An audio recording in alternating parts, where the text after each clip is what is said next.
صرخات الفلسطينيين، reaching our ears. صرخات الفلسطينيين التي For how long أصبحت are we going to listen معتادة لأذاننا، ولكن to the إلى متى سوف نستمر في الاستماع إلى السيد رئيس منظمة التحرير الفلسطينية؟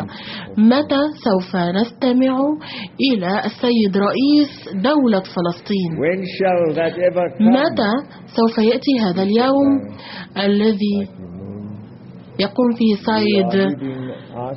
السيد رئيس دولة فلسطين بالحديث إلينا؟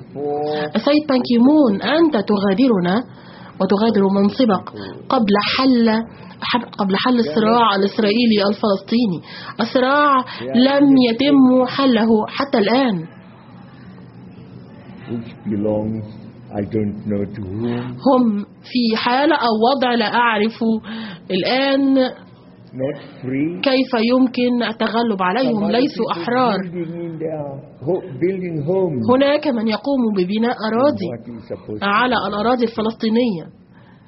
هم الآن لا يعرفون هم لمن ينتمون، ما هي دولتهم وإلى أي دولة يخضعون. وفي كل يوم يلقى شخصا حتفه ويتم إلقاء القبض عليه أو يقتل. متى سوف تنتهي هذه الأزمة؟ متى سوف ينتهي هذا الأمر؟ كل منا جميعا هنا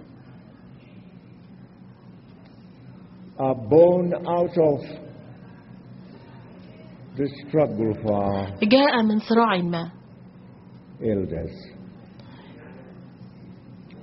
كلنا مررنا بحالات صراع مختلفة، كلنا في وقت من الأوقات كنا نخضع للاستعمار. جميعنا، جميع الدول هنا خضعت للاستعمار في فترة زمنية من تاريخها. أحاول هنا تذكر من منا جاء بشكل مباشر من دولة مستقلة، من دولة لم تشهد أي استعمار. لا يوجد هنا من جاء من دولة كانت مستقلة. جميعنا هنا جئنا من آباء لم يكونوا عبيد في وقت من الأوقات، فربما كانوا يقومون بخدمة الاستعمار وخدمة المستعمرين، وكانوا شعوبا مهمشة. واليوم نعم ربما نحن أحرار، ولكن فلسطين دولتنا الشقيقة ليست حرة.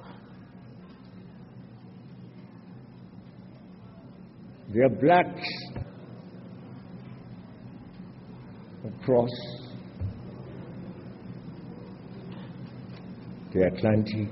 لطالما عانينا من التمييز ضدنا بسبب اللون، وهم الآن كذلك يعانون من تمييز مماثل.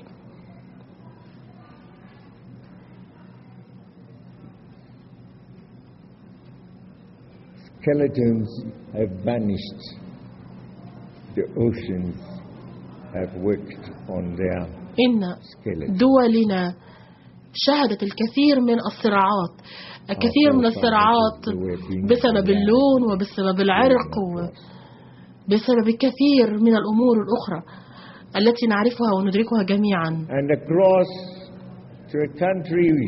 أن ننشأ في دولة يكون فيها مثل هذا التمييز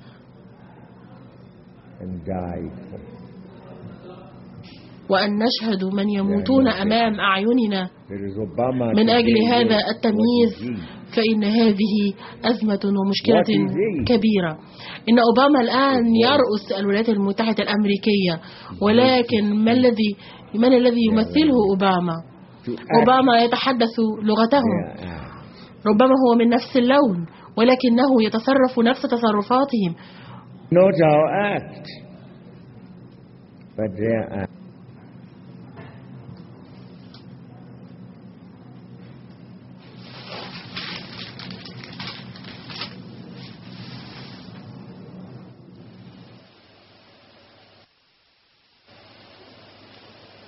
Superiors. The blacks go to Harlem when you're in New York, you'll shed tears. Today, no health for all. Blacks in the street. الصحة.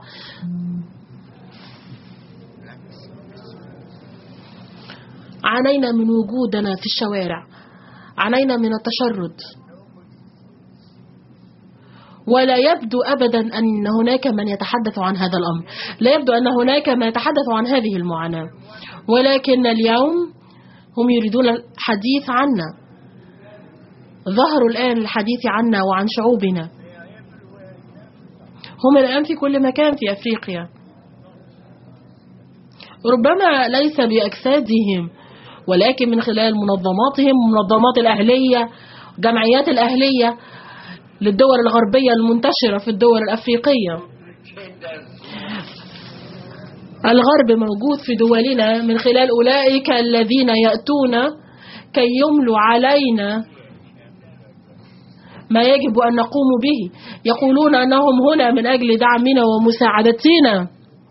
هم موجودين وممثلون في كل مكان من حولنا، حتى إنهم موجودين في جماعات مسلحة، موجودين في جماعات مسلحة في دولنا. وما كانت نتيجة هذا الأمر؟ تغير الأنظمة. نحن من المفترض أن نكون أحرار وأن نكون دول مستقلة. سيد بان كي مون، الدول